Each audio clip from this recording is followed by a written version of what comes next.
제주형 행정체제 개편 용역이 막바지에 접어든 가운데 이 새로운 행정체제를 도입하기 위한 구체적인 실행 방안이 처음 공개됐습니다.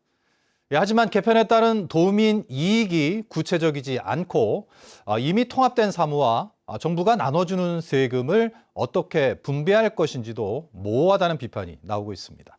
이소영 기자입니다. 제주형 행정체제 도입을 위한 공론화 도민보고회. 이번 보고회에서는 처음으로 구체적인 행정체제 개편의 실행 방안이 나왔습니다. 시군 기초자치단체가 부활하더라도 대중교통이나 도로, 상하수도와 광역 폐기물 처리 시설 같은 나누기 어려운 업무들은 제주도가 맡는다는 겁니다.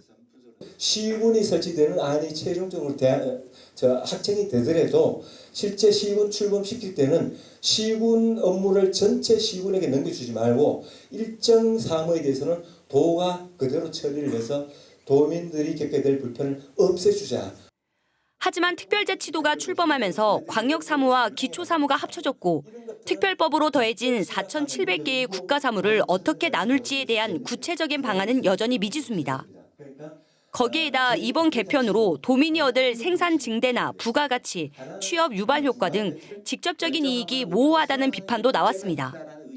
이 행정체제 개편이 됐다 해가지고 달라졌다는 것을 체감을 못합니다. 이거 어떤 근거로 합니까?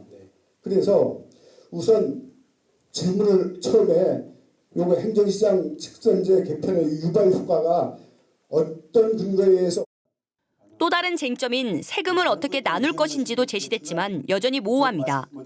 정부가 현재 보통 교부세의 3%를 제주도에 보내주고 있는 상황.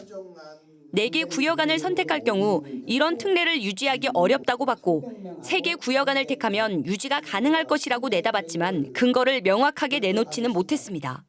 또 이번에도 도민보고회가 도민 참여를 이끌어내지 못했다는 비판도 여전했습니다.